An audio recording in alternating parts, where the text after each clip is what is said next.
10-year-old Microsoft Surface Pro. No pen, cameras broken on Windows, battery dead. I installed Fedora Linux 2025 on it anyway, and used it as my only tablet for 7 full days. Spoiler alert, here we go. Hey everyone, Linux Beanie here. And this is my old 2014 Microsoft Surface Pro. No Surface Pen, lost it years ago. And on Windows, the cameras haven't worked since 2022. But apparently the Linux Surface project is perfect now. So I wiped Windows, installed Fedora Workstation, and lived with it for about a week. And here's the honest truth. Alright, so first we're gonna go to the Fedora website here. Make sure you got the link correct on the screen.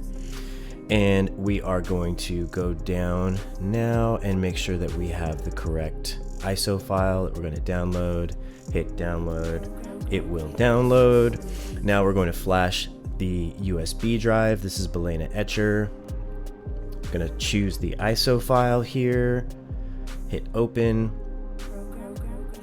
And then select the target. We're going to put our USB stick that we're going to flash into the computer.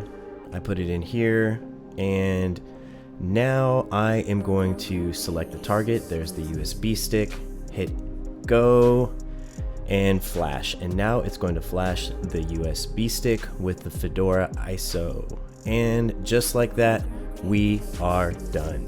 Day 1, browsing, YouTube, Discord. All finger gestures feel smooth. Day 2, on-screen keyboard pops up perfectly every time I tap a text box. Day 3, attach the keyboard and suddenly I've got a full laptop for writing scripts. Day 5, 6 hours of battery doing real work. Windows gave me maybe 2.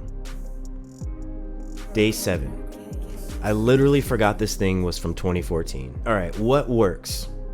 Touch with finger, the detachable keyboard, the brightness slider. Battery life is a huge upgrade.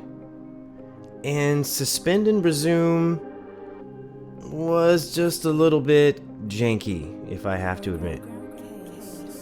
What does not work yet, being honest, the cameras front and rear still could not find the drivers to get those to work.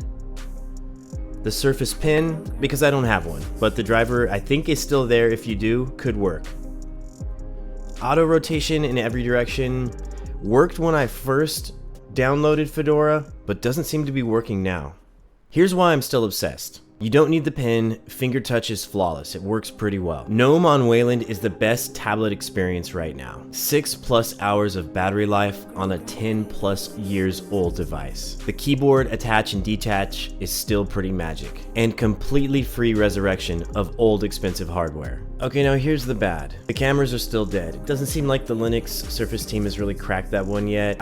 Or I didn't take enough time, i.e. hours on the internet, to find the right drivers for it. I thought it was gonna work right out of the box. No pen support for me, but that's my fault because I lost mine. People complain about the speakers being too quiet. I didn't really find that it was that much of an issue. The whole suspend and sleep thing can still be a little bit quirky, and the auto rotate does not seem to work well at all. And here's my final verdict. Look, if you've got an old Surface Pro with a working pen, this is a 8 out of 10 Linux tablet for 2025. If you only have finger touch like I did, I'd still say it's a pretty good 8 out of 10. It's faster, it's cooler, it lasts 3 times longer than it ever did on Windows, and come on guys, it's a Linux tablet. I used it for an entire week, and honestly, I still kinda like my iPad a lot. But if you've got an old Surface Pro gathering dust, I think Fedora Linux is just right for it. And who knows, your camera might even get to work. Drop a like if this helped. Comment your Surface model and if you've done a Linux install on it and what worked and what didn't. Subscribe because next I'm throwing Cashy OS on an old Lenovo ThinkPad, and we're gonna see how stupidly fast this thing can actually get. Thanks for watching. Stay cozy. Peace.